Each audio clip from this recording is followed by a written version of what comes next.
கண்முன்னே வெடிக்கும் உலகப் போர், வளைகுடா மோதலில் உள்ளே வரும் உலக நாடுகள், உச்சக்கட்ட பதற்றம். மத்திய கிழக்கில் மோதல் 5வது வாரமாக தொடரும் சூழலில் நமது கண்முன்னே 3வது உலகப் போர் உருவாகும் ஆபத்து ஏற்பட்டு வருகிறது.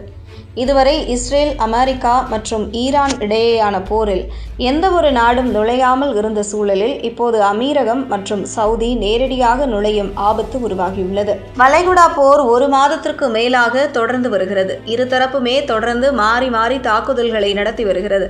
இதற்கிடையே ஹார்முஸை சுற்றி பதற்றம் அதிகரித்து வருகிறது. இதனால் உலகப்போர் உருவாகும் ஒரு அபாயம் ஏற்பட்டுள்ளது. ஹார்முஸை ஈரான் முடக்கியுள்ளது அனைவருக்கும் தெரியும். இதனால் இதர வளைகுடா நாடுகளின் பொருளாதாரமும் முடங்கும் ஆபத்து உருவாகியுள்ளது. இதற்கிடையே ஹார்முஸை திறக்க ஈரானுக்கு பிரஷர் போட அமெரிக்கா தலைமையிலான நட்பு நாடுகள் உடன் இணைய ஐக்கிய அமீரகம் ரெடியாகி வருகிறது. ஈரான் தாக்குதல்களால் பாதிக்கப்பட்டுள்ள அமீரகம் இந்த போரில் உள்ளே வந்தால் ஈரானுக்கு எதிராக களமிறங்கும் முதல் வளைகுடா நாடாக இருக்கும். ஐநா பாதுகாப்பு கவுன்சிலில் ஹார்முஸை திறக்க தீர்மானத்தை கொண்டுவர அமீரகம் பேசி வருகிறது.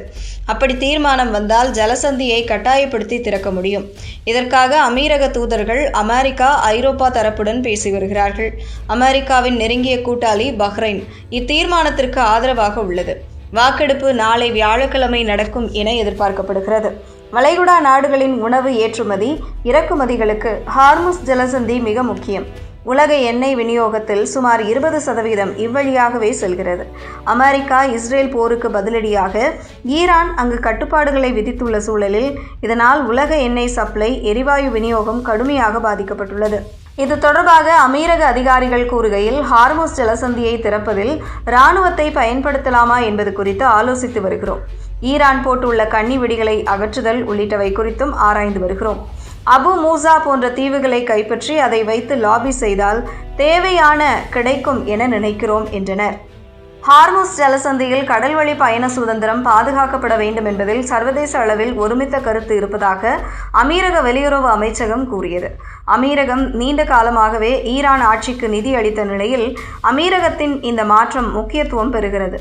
சவுதி அரேபியா உள்ளிட்ட பிற வளைகுடா நாடுகளும் ஈரானுக்கு எதிராக திரும்பியுள்ளன. போர் தீவிரமடையும் சூழலில் ஈரான் நாட்டைச் சேர்ந்தவர்கள் அமீரகத்திற்குள் நுழையவோ அல்லது அமீரகம் வழியாக பயணம் செய்யவோ தடை விதிக்கப்பட்டது. எமிரேட்ஸ், எட்டிஹாட், ஃப்ளை துபாய் என 3 முக்கிய விமான நிறுவனங்களும் இது குறித்து அறிவித்துள்ளன. அதாவது ஈரான் பாஸ்போர்ட் வைத்திருப்போருக்கு துபாயில் அனுமதி இல்லை. அதே நேரம் கோல்டன் விசா வைத்திருப்பவர்களுக்கு மட்டும் இதில் விதிவிலக்கு வழங்கப்பட்டுள்ளது.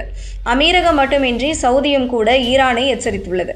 ஈரான் தேவையே இல்லாமல் அண்டை வளைகுடா நாடுகளை தாக்கி வருவதாகவும் அந்த தாக்குதல்களை நிறுத்தவில்லை என்றால் தக்க பதிலடி கொடுக்கப்படும் என சவுதி வெளிப்படையாகவே எச்சரித்துள்ளது. தங்கள் பொறுமை குறைந்து வருவதாகவும் ஈரான் மீது இருந்து வந்த குறைந்தபட்ச நம்பிக்கையும் சிதைந்து விட்டதாகவும் சவுதி கூறியிருந்தது குறிப்பிடத்தக்கது. இதுபோல அமீரகம் மற்றும் சவுதி உள்ளே சென்றால் நிலைமை மோசமாகும். பிறகு ஈரானுக்கு ஆதரவாகவும் உலக நாடுகள் உள்ளே வரும். இது 3ஆம் உலகப் போரை உருவாக்கலாம் என்ற அச்சமும் எழுந்துள்ளது.